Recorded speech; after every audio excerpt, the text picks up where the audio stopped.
Hello viewers. आज जो मैं ये वीडियो लाई हूँ इसमें मैंने अपना फेयरवेल स्पीच को आप सबके बीच में शेयर किया है। मैंने 13 जनवरी 1992 में KVS ज्वाइन किया था और 31 मार्च 2021 में मेरा रिटायरमेंट हुआ। मेरा स्पीच आप सुनिए।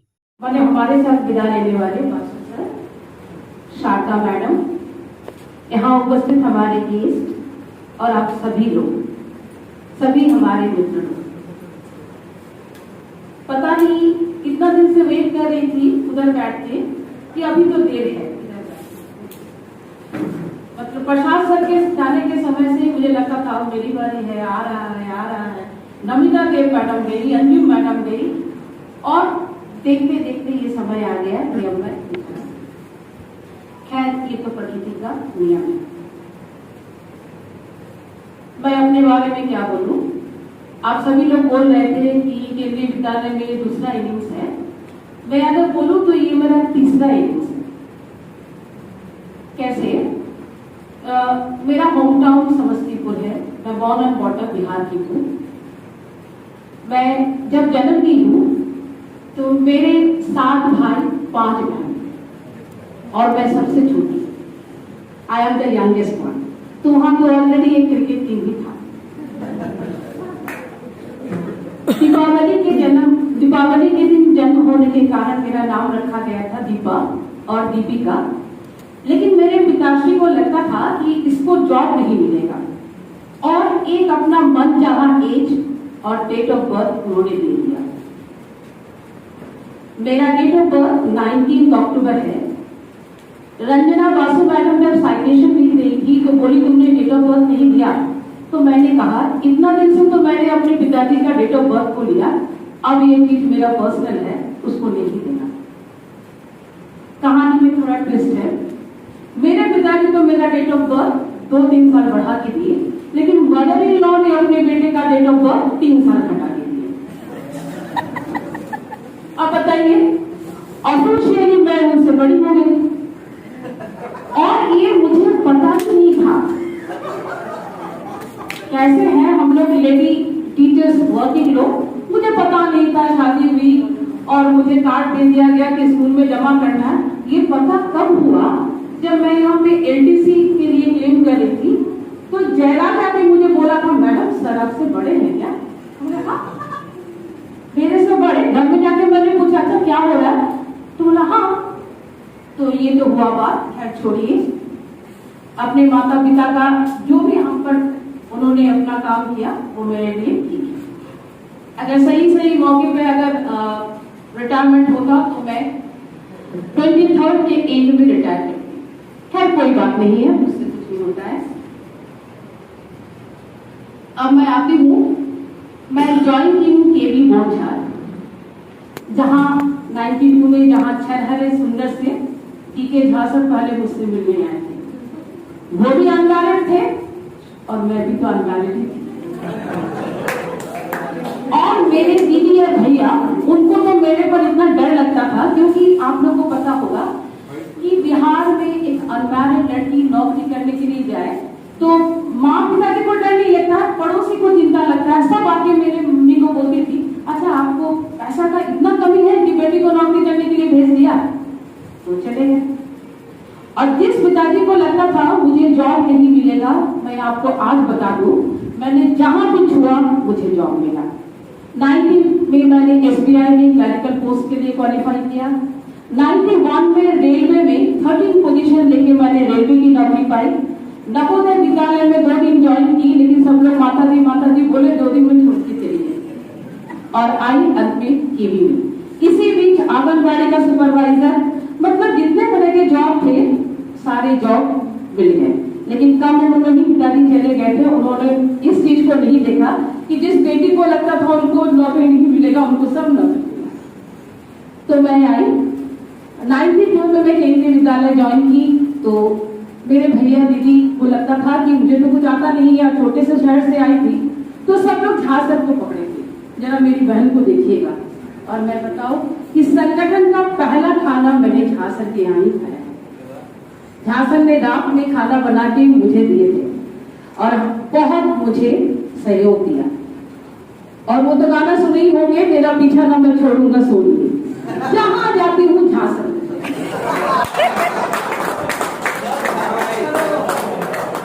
बाबू गाछी में आए, सब लोग बोले कि अरे पता है दुमदुमा से एक सर आ रहे, कौन? डीके झा। तो मुझे लगा डीके झा तो जाना पहचाना लग रहा, और एक पास झांसर आए।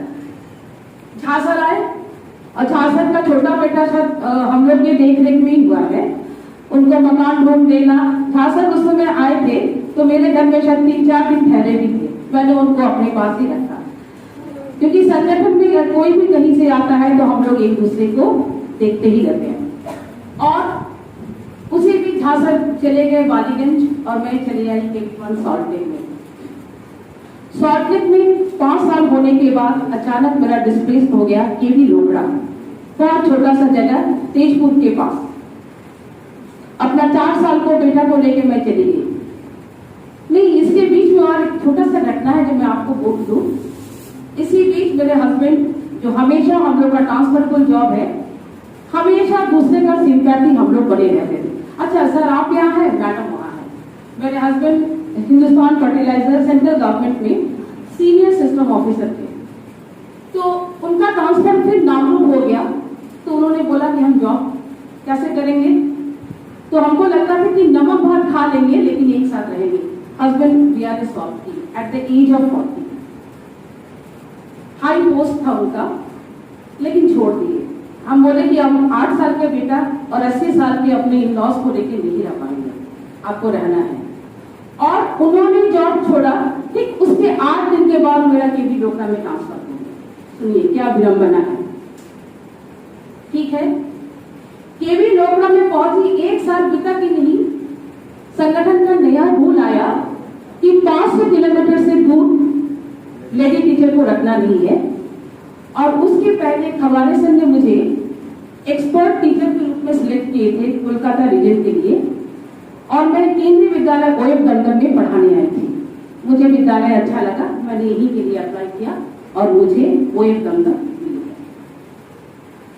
लंबे समय तक ओएफ दमदम में काम किया। जब आई थी इस विद्यालय में, यहाँ एक नींबू का पेड़ था, करी पत्ता का पेड़ था, नीम पत्ता का पेड़ था, पता नहीं एक इमोशन सा हो गया था स्कूल से।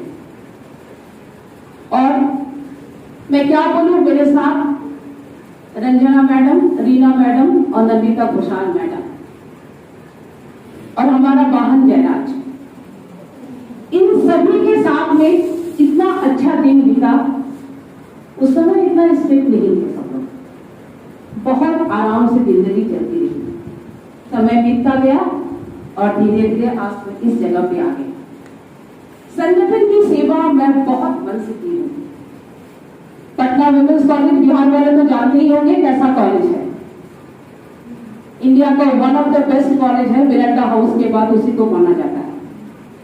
उस कॉलेज से पढ़ने का सौभाग्य मिला। मेरी बड़ी दीदी डॉक्टर, नेक्स्ट दीदी प्रोफेसर, 3 भैया रेलवे, 3 भैया बैंक। अजीब सा है कि माँ 12 भाई बहन को कैसा योग्य बनाई कि सभी लोग अपने पोस्ट पे काम करते हैं, जहाँ एक बच्चा, मैं अपना एक बच्चा को सही ढंग से सेंट्रल गवर्नमेंट का जॉब दिलाने में सक्षम नहीं हूँ। समय बीतता गया और अब मैं यहाँ आ गई। मुझे इस विद्यालय से बहुत प्यार है। रेमेडियल क्लास जब करते थे दिसंबर में, तो पता चला कि नए प्रिंसिपल सर आ रहे हैं, सुजाता भट्टाचार्य मैडम बोली। तुरंत क्या करें, कहीं से फूल बना के गुलदस्ता बना लिए और मैं और सुजाता भट्टाचार्य मैडम हमारे आदरणीय प्रिंसिपल सर का वेलकम भी किए थे। सर याद होगा। और विद्यालय के सभी लोगों से, हमारे स्टाफ रूम में राम सर, रघुवेंद्र और बीमल सर, अभी तो चले गए बीमल सर, सुखी राम सर, इन तीनों को मैं वर्मा, विष्णु और महेश का नाम से पुकारते हैं। और सारी छोटी छोटी लड़कियां या बालिकाएं जो बैठी हुई है, ये मेरे सभी प्रिय पात्र हैं। चाहे मिठू बोलिए, चाहे श्रद्धा बोलिए, चाहे पौर्णमी, चाहे सितमा, रिंकी, शिखा, अर्जुन, मैंने सभी को बहुत बहुत प्यार से ही संभाला है। अपने एरिया में घोषदा मैंने मिस्टर घोष और मिसेस घोष हम लोग बहुत फेमस है। कहीं किसी की जरूरत हो तो हम लोग दौड़ते हैं। हमारे घर में तो लक्ष्मी है ही। आपको बता दूं कि मेरे ड्राइंग रूम में डेली अच्छा सा महफिल रहता है। किसका म्यूटेशन कराना है, किसी का टिकट कटवाना है, किसी की तबीयत खराब है, हम लोग दौड़ते हैं इसकी सेवा में। आज यहाँ उपस्थित सभी लोगों को मैं अपने तहे दिल से धन्यवाद देती हूँ कि आपने मुझे इतने दिन तक बर्दाश्त किया। सभी लोगों से सीखने का मौका मिला। संगठन में अगर कहीं भी कोई इकोनॉमिक्स में स्टूडेंट्स अगर नेवी का हो तो मुझसे जरूर पढ़ा होगा। जयराज की 3 बेटी तो गोपालदा की लक्ष्मी, तापस का 2 बेटा तो विश्वजीत की भगनी, रीना दत्ता मैडम की लड़की, संगीता बासु मैडम की लड़की, धीरज आनंद सर का बेटा, सभी लोगों जहां जरूरत है, चाहे वो काशीपुर हो, चाहे सॉल्ट लेक 1 हो 2 हो, मैंने सबको पढ़ाया। मैंने कुंडली सर के 2 बेटी को पढ़ाया। मैंने इसके दास सर को अभी तुरंत देसी ऑफिस से 4 फोन मेरे लिए आया है, मैडम आज आपका अंतिम दिन। अंतिम दिन थोड़ा ही होता है, क्यों अंतिम दिन होगा? मैंने तो पहले ही बोला कि तीसरा इनिंग्स ऑलरेडी खेल चुके, चौथा इनिंग्स खेलेंगे। अभी कुछ दिन पहले मैंने बंगला में इकोनॉमिक्स का किताब खरीदा है और उसको आप पढ़ रहे हैं, क्योंकि कलकत्ता यूनिवर्सिटी के first year, second year, third year के कुछ स्टूडेंट्स मेरे पास पढ़ते हैं और सेंट जेवियर्स के बच्चे भी हैं। कोशिश करेंगे उसको पढ़ाने का, क्योंकि तुरंत अभी ना रेस्ट करने के मूड में। चलिए पढ़ाएंगे, अपनी सेवा देंगे, हाँ रेस्ट तो होता ही रहेगा। मैं आप सभी की आभारी हूँ और मैंने अपना सारा जीवन, सारी नौकरी जो केवी संगठन में बिताया है, मैं डेडिकेट करती हूँ अपने हस्बैंड को, जिसने मेरे चलते अपनी नौकरी छोड़ी। अभी 22 मार्च को उनका जन्मदिन था। मुझे सारा पैसा मिल गया केंद्रीय विद्यालय से, तो मैंने अपने हस्बैंड को कहा आपने तो मेरे लिए नौकरी छोड़ दी दिया था, तो ये सारा जो है अमानत में आपको सौंप रही हूँ, आपको डेडिकेट करेंगे। लेकिन मेरे साहब थोड़ा मिजाज वाले हैं, उन्होंने कहा मेरा सम्मान लौट सकती हूँ, लौटा दो। वो तो नहीं सकते है ना, ठीक है। हम बहुत होंगी हैं, बहुत साल नौकरी किए हैं, लेकिन फिर भी घर का खाना बनाना, कपड़ा आयरन करना, सारा काम खुद करते हैं। ये बात मैंने ये चीज मैं आपको बता दूं, जितना भी हो सकता है छुट्टी के बाद मैं कभी नहीं गई हूँ, क्योंकि मुझे लगता है कि मेरे लिए घर में 2 लोग वेट कर रहे हैं और जाके ही खाना देती हूँ। एक छोटा सा चीज मैं आप शेयर करूंगी आपको, जो आपको बहुत अच्छा लगेगा। कुछ लोगों को बोले हैं, कुछ दिन पहले सर मैं स्कूल से गई तो खाना लेके मैं अपने कमरे में गई, सूखी एसी चला के टीवी देखूंगी। अचानक खाने गई तो ट्रे के ऊपर मेरे गले का एक चेन गिर गया।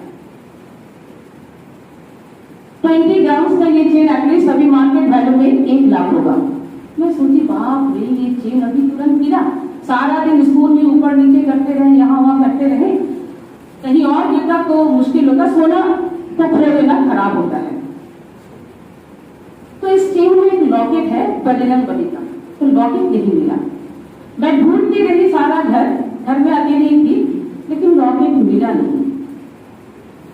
तो मैं ऐसे बोलते रही, हे बजरंग बली, रोज आपकी पूजा करते हैं, इतना आपकी आराधना करते हैं, मैंने क्या गुस्सा किया, मैंने क्या हुआ कि आप नाराज हुए? मैंने तुरंत फोन किया अपने ऑटो ड्राइवर को कि देखो मेरा गला से ये लॉकेट गुम हो गया। बोला अरे अभी तो सीट के ऊपर लॉकेट पड़ा हुआ था।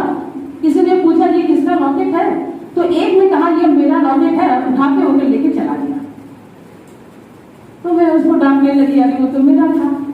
मैंने इमीडिएट दीपाली मैडम, जो मेरे साथ को पैसेंजर है हमेशा, दीपाली मैडम को फोन की।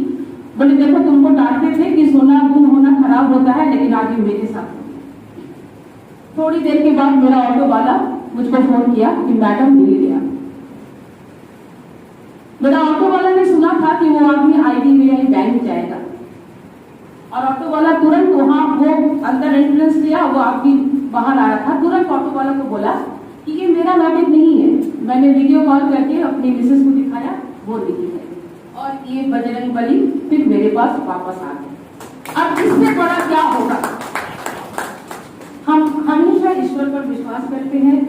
कहीं भी अगर अटकते हैं तो बोलते हैं भगवान मेरी रक्षा करना, सचमुच मेरी रक्षा करना। और अंत में अगर मैंने काम करते हुए किसी का मन दुखाया, मैं थोड़ा गुस्से वाली हूँ, सुन लीजिए, लेकिन मन से ऐसा नहीं है।